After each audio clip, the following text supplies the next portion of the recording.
Good morning students. आज हम हमारे बीएड फर्स्ट ईयर राजनीति विज्ञान का शिक्षण शास्त्र विषय में जानेंगे वाद विवाद का संचालन। ठीक है कि वाद विवाद जो मेथड है हमारा, उसका संचालन किस तरीके से किया जाता है। इसके बाद पूर्व हमने क्लासों में विचार विनिमय विधि या अपने वाद विवाद विधि के बारे में जान लिया कि विधि होती क्या है। इसके संदर्भ में इसकी जो प्रोसेस प्रक्रिया है इसको भी हमने समझ लिया है। अब इसके संचालन को हम जानेंगे कि जब हम कक्ष के अंतर्गत जब बच्चों से हम किसी प्रकरण के ऊपर विचार विनिमय करवाते हैं तो किस तरीके से हम इसका और अच्छे से संचालन कर सकते हैं। तो इसके संचालन के संदर्भ सबसे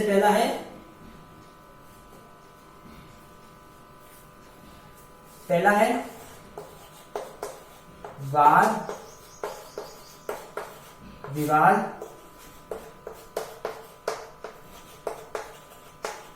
संचालन। वाद विवाद का संचालन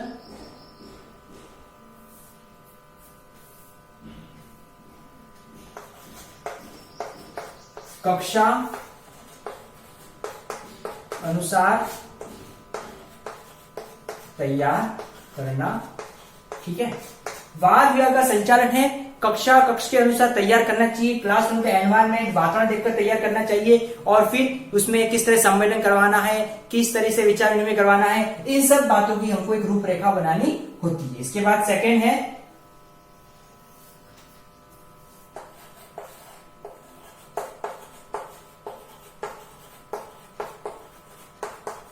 आवश्यकता अनुसार सामग्री।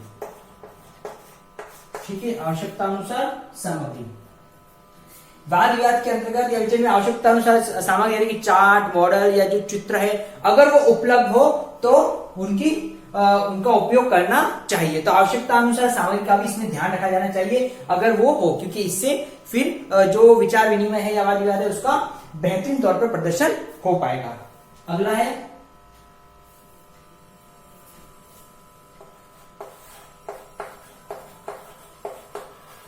प्रत्येक छात्र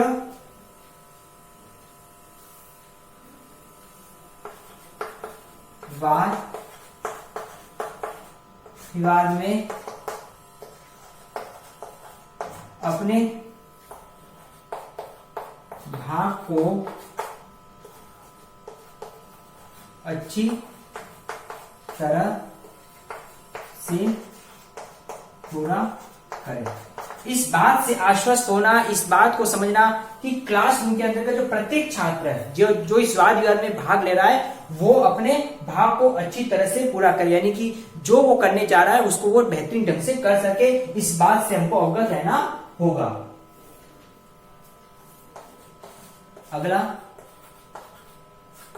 समय का उचित विभाजन।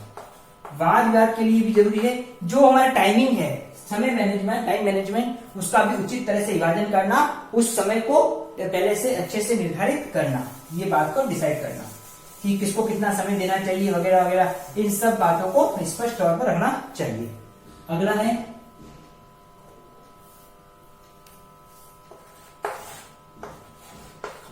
पूर्व प्रक्रिया की घोषणा।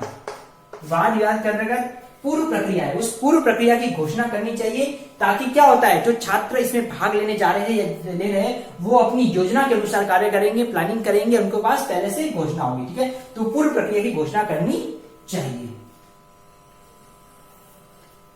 अगला दूसरे के कथन को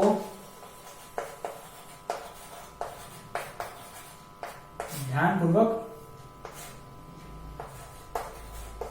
सुनना।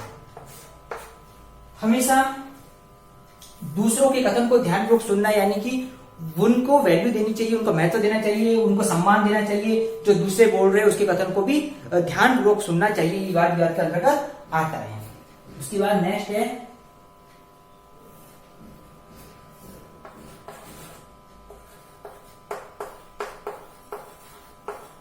संगतपूर्ण एवं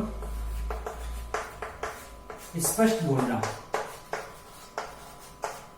वाद विवाद में जब बोला जाता है तो उचित रूप से संगत गुण होना चाहिए और स्पष्ट बोलना चाहिए, ताकि सामने वाले को समझ में आ सके और जो वास्तविक और जो व्यवहारिक है उन तथ्यों को बोले, यानी कि संगत गुण तरीके से बोल के हमको स्पष्ट बोलना चाहिए।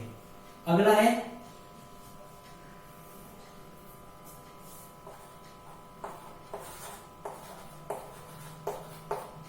नम्रता बोलना चाहिए। वाद विवाद में हमेशा नम्रता का परिचय देना और नम्रता से बोलना चाहिए, ताकि हमारा बोलना हुआ काफी आदरणीय तौर पर इसको एक्सेप्ट किया जा सके कि नम्रता पूर्वक बोलिए। उसके बाद नेक्स्ट है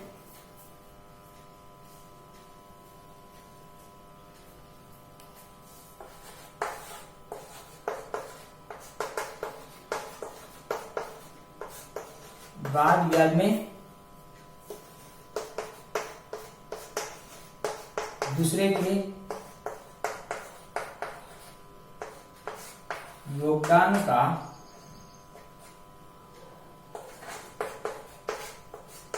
आदर करना। वाद विवाद के अंतर्गत जो दूसरे लोग होते हैं उनके योगदान का आदर करना, उनको मान सम्मान देना, उनको महत्व प्रदान करना, उनकी इंपॉर्टेंस रखना, इन सब बातों पर ध्यान दिया जाना चाहिए। साथ ही साथ नेक्स्ट है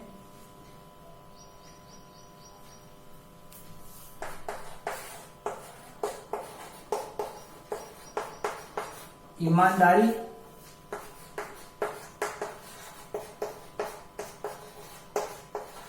भाग लेना। वाद विवाद के अंतर्गत हमेशा ही ईमानदारी से भाग लेना चाहिए, ईमानदारी का परिचय देना चाहिए, ताकि हम ईमानदारी से करेंगे तो वाद विवाद की सार्थकता उतनी अधिक स्पष्ट होगी।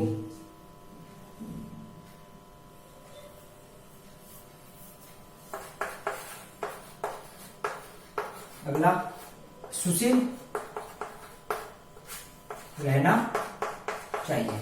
जहां बात आती है नम्रता की तो वहां पर सुशील रहना चाहिए, हमको हमारी सुशीलता का परिचय देना चाहिए, ताकि हम हमारे अच्छे जो वाक्य है उसको सामने वाले सामने प्रकट कर सके, प्रस्तुत कर सके, और सुशीलता का हम परिचय भी यहां पर देंगे। इसके अलावा नेक्स्ट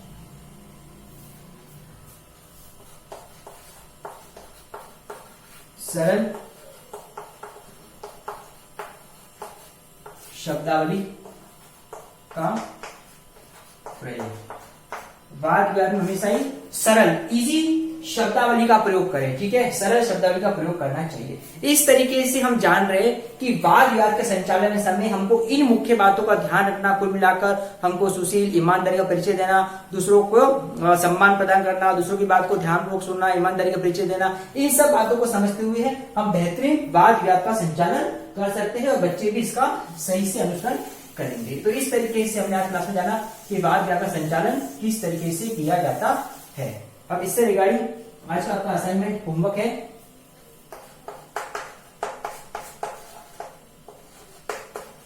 वाद विवाद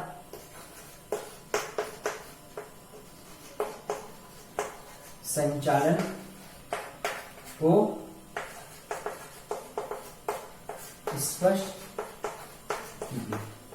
तो आज हमने क्लास में वाद विवाद के संचालन को जानना कि इसका संचालन किस तरीके से किया जाता है, तो इसी के रिगार्डिंग आपको अपना होमवर्क करना है। स्टूडेंट्स, इस कोविड समय में हमको सावधानी सतर्कता रखनी है, इसके बचाव के जो भी उपाय कड़ी से पालन करना है और अपने अपने परिवार और समाज राष्ट्र के स्वास्थ्य के प्रति हमको जागरूक रहना है। Thank you.